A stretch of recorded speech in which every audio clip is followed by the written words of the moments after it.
Racikan berita. Bismillahirrahmanirrahim. Assalamualaikum warahmatullahi wabarakatuh. Jadi bersama dengan sambil menunggu bagaimana nanti penjelasan atau reaksi dari Pak Menteri dan Pak Wamen yang sudah kami komunikasikan, maka saya sampaikan, saya underline lagi terkait dengan riwayat pendidikan di Gibran Rakabuming, terutama pada riwayat pendidikan di Orchid Park Secondary School ya. Jadi ini ada dua sumber data yang saya pakai. Pertama adalah prokompimsurakarta.go.id ya. prokompimsurakarta.go.id dan kemudian laman Wikipedia ya. Kita tahu bahwa penjelasan yang ada di Wikipedia itu harus dikonfirmasi. Maka konfirmasi dari apa yang ditulis di Wikipedia saya konfirmasikan melalui laman prokompimsurakarta.go.id. Prokompim Surakarta ini adalah website resmi dari pemerintah daerah Kota Surakarta, di mana di tahun 2019 Gibran Rakabuming menjadi wali kota di sana. Saya bacakan dan kemudian saya akan lakukan analisis mengenai ketidakakuratan dari apa yang ditulis di Prokompim ya. Prokompim di sini memberikan penjelasan. Sejak kecil Gibran Rakabuming Raka menetap di Solo. Tetapi saat sekolah menengah pertama ya, saat sekolah menengah pertama dirinya pindah ke Singapura. Jadi artinya dari Prokompim kita mendapatkan data bahwa Gibran memang tidak lulus SMP di Surakarta. Karena menurut Prokompim dia pindah ke Singapura pada saat sekolah menengah pertama ya, dan kemudian melanjutkan sekolah setingkat sekolah menengah atas di Orchid Park Secondary School Singapura. Nah, ini perlu kita berikan konfirmasi, klarifikasi, dan koreksi ya, untuk rakyat tahu bahwa Orchid Park Secondary School Singapura itu baru berdiri tahun 1999 dan baru mulai beroperasi di tahun 2001.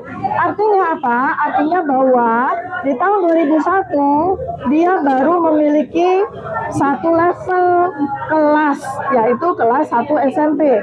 Karena apa? Karena Orchid Park Secondary School sebagaimana hierarki dari pendidikan dasar dan menengah di Singapura yang berbeda dengan hierarki pendidikan sekolah dasar dan menengah di Indonesia. Di Singapura, sekolah dasar SD di Indonesia itu di sana namanya primary school. Kemudian untuk di Indonesia itu SMP, sekolah menengah pertama, dan SMA, sekolah menengah atas, yang diawali di sekolah 7 ya, 7, 8, 9 itu setara SMP dan 10, 11, 12 itu setara SMA. Di Singapura berbeda. Mereka hanya melanjutkan ya, hierarkinya adalah secondary school yang harus ditempuh oleh siswa selama 4 sampai 5 tahun. Artinya untuk level SD atau primary school sama, kelasnya atau levelnya ada 6 level, dan kemudian untuk masuk ke secondary school berarti dia melanjutkan ke sekolah 7 ya, sekolah 7, 8, 9, 10 lulus kalau di Singapura. Sedangkan kalau di Indonesia dia menempuh SMP 7, 8, 9, SMA 10, 11, 12. Artinya ketika Gibran ini mengklaim bahwa dia melanjutkan sekolah ke Orchid Park Secondary School, di mana di tahun 2002 Orchid Park Secondary School itu baru punya 2 level setingkat SMP kelas 7 dan 8. Artinya apa? Artinya Gibran mengulang lagi pendidikan SMP-nya. Jadi dia tidak bersekolah level SMA di Orchid Park Secondary School, tapi dia mengulang kembali SMP-nya di Singapura selama 2 tahun. Itu seperti yang disampaikan oleh kpu.go.id ya, bahwa dia sekolah di Orchid Park Secondary School tahun 2002 sampai 2004. Berarti dia hanya mengikuti pendidikan di Orchid Park Secondary School selama 2 tahun di kelas 7 dan kelas 8. Nah, pertanyaannya, di mana Gibran Rakabuming ini mengikuti menjalani pendidikan SMA-nya?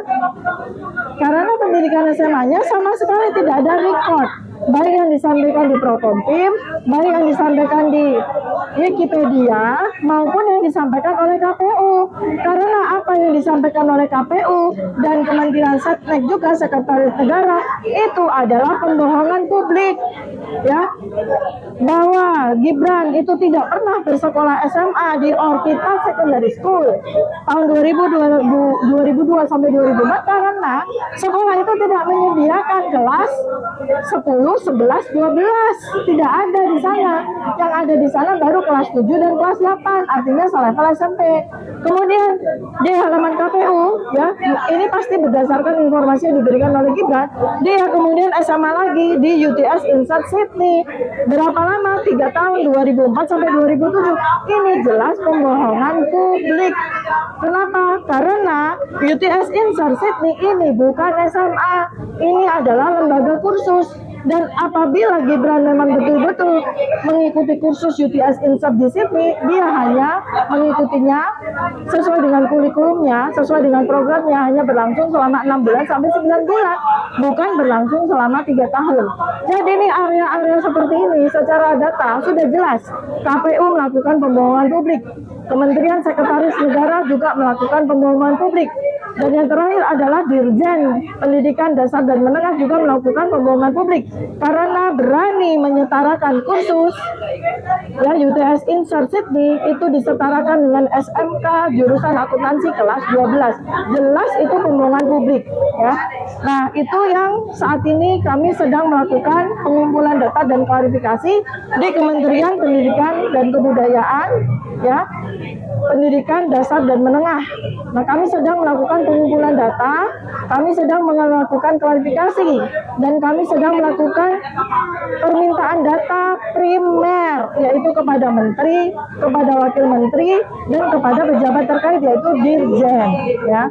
Mudah-mudahan tadi saya juga sudah sampaikan, kami sudah WA ke Pak Menteri, kami sudah WA ke Pak Wamen, dan tadi saya juga barusan sudah menyampaikan video yang nanti kami akan langsung kirimkan ke Pak Menteri dan Pak Wamen. Diharapkan segera ada tindak lanjut dalam bentuk kami diizinkan untuk masuk ke kantor ini, dan kemudian kami akan melakukan audiensi yang berisikan penjelasan kami. Dan penjelasan ini sangat penting bagi Kementerian Pendidikan dan Kebudayaan. Karena apa? Supaya Menteri dan Wamen di Kabinet Bapak Presiden Prabowo Subianto itu tidak melanjutkan pembohongan publik, tidak melanjutkan kesalahan seperti ini lagi, seperti yang dilakukan oleh Menteri di zaman Joko Widodo pada saat Gibran itu menggunakan ijazah-ijazah ataupun dokumen-dokumen palsu ini. Demikian, terima kasih. Mudah-mudahan semakin jelas bagi seluruh rakyat Indonesia.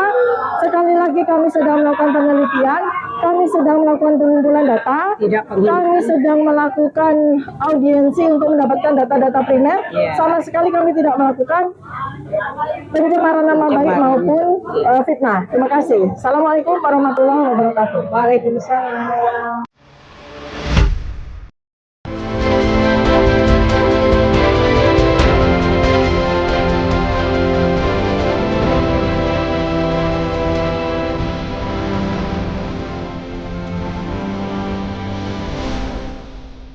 Racikan Berita